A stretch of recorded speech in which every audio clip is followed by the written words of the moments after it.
กะแลมผัดโคโรนาโคโรนามันเป็นยังได้ก่อนอีมากินไหมมึงดูมันคือว่าดังทั่วโลกอะนี่โคโรนาเนาะกะแลมผัดโคโรนาพวกแท้ ไอที่นี่อีเมาบ่ฮะ ยังว่ากินกะแลมแล้วเมานี่ห้อง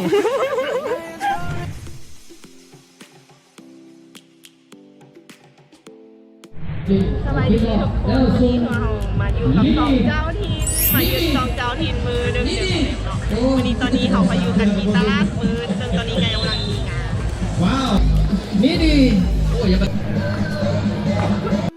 แต่ว่าตอนนี้เขาจะบ่ได้มาเบิ่งงานนี้เนาะเขาจะไปกินกะแลมโคโรนาที่ว่าตอนนี้พญาติโคโรนากำลังมาแห่งในประเทศจีนแต่ว่าเขากะแลมนี้ก็มาแห่งคือกันในตลาดมืดยานนี้เนาะฉะนั้นเขาจะไปกินกันเลย ไอ้ใจปลาแล้ว ตอนนี้เราอยู่ตลาดมือเนาะเรากำลังไปกินกะแลมโคโรนาจังรสชาติที่เป็นแบบได้เนาะจะบ่เคยกินจักเสีย เกิดมาอยู่ เพราะว่าเห็นเขาเจ้าว่ามีกะแลมผัดอยู่ในตลาดมือนี้แถววัดใหม่เนาะซึ่งเขาตื่นเต้นล่ากันเลยไปกินกะแลมโคโรนาไป ไป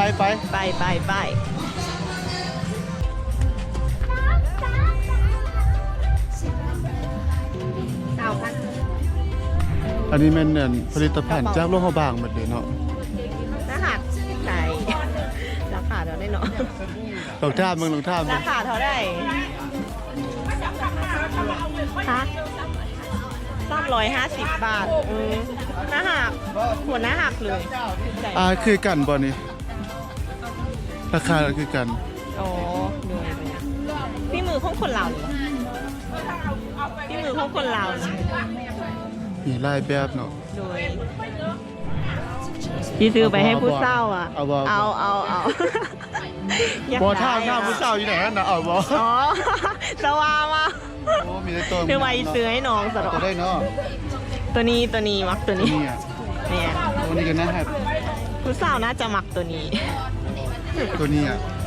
ผู้สาวน่าจะมักตัวนี้ไอทินเหมาะกับตัวนี้ อันนี้ไอ้เอาเนาะ อันนี้มา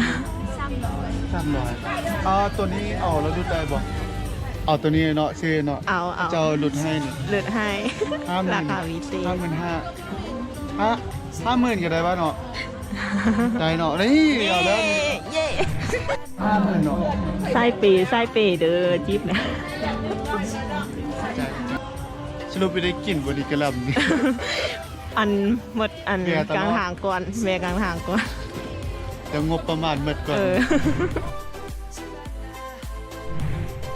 ทุกคนเดี๋ยวนี้เขาก็หอแล้วร้านกะแลมผัดจนตอนนี้กระทะคิวเนาะคิวแน่นเต็มเลย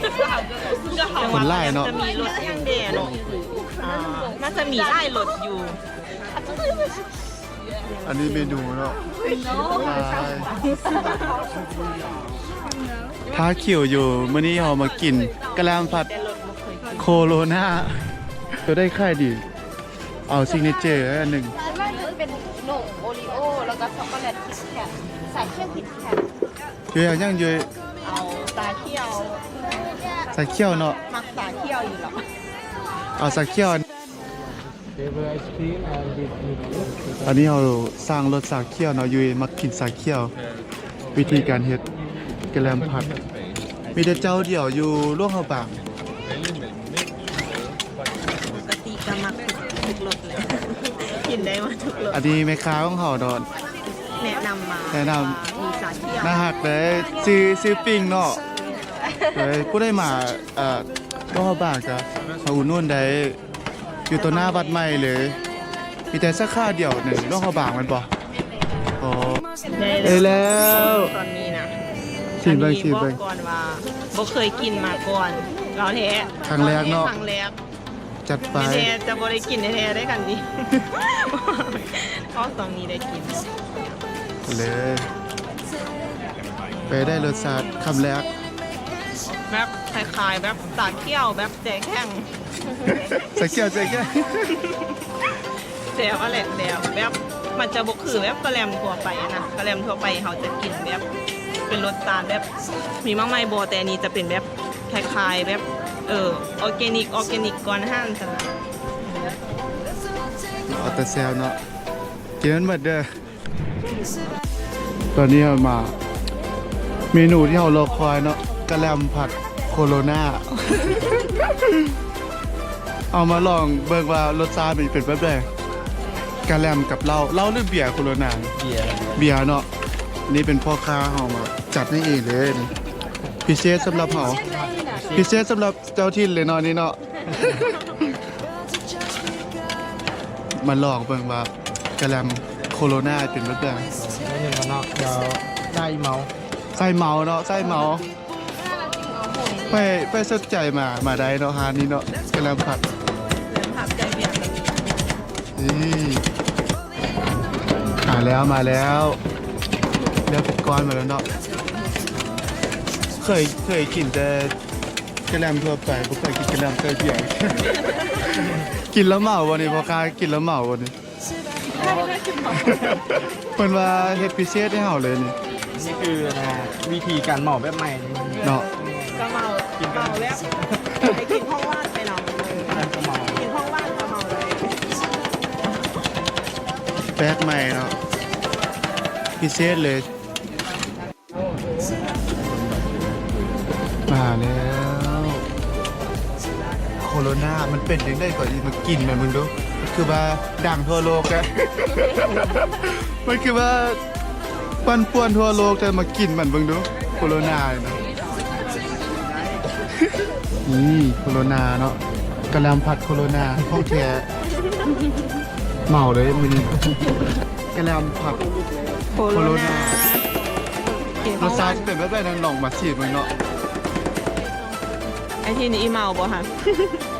อย่างว่ากินกะแลมแล้วเมานี่ ห้องเสียมึงนะ พิมพ์เลย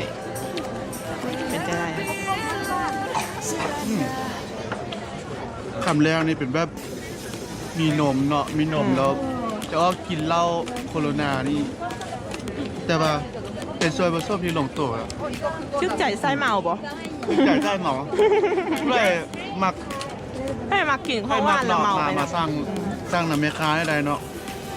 สั่งไปก่อนเดี๋ยวก็ใจจัดไปให้ อืม มีรสเบียร์พร้อมมีโคโรนาพร้อมอันนี้พิเศษเนาะของสั่งเฉพาะเลยถ้าเราไปจะกินกับ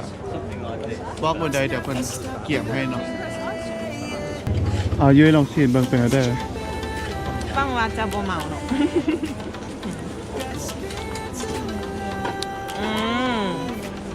ใส่เรานี่ถึงใจแน่นอน ไปได้กิน รสชาติ ต่างจากสาเกียวบ่ ต่างได้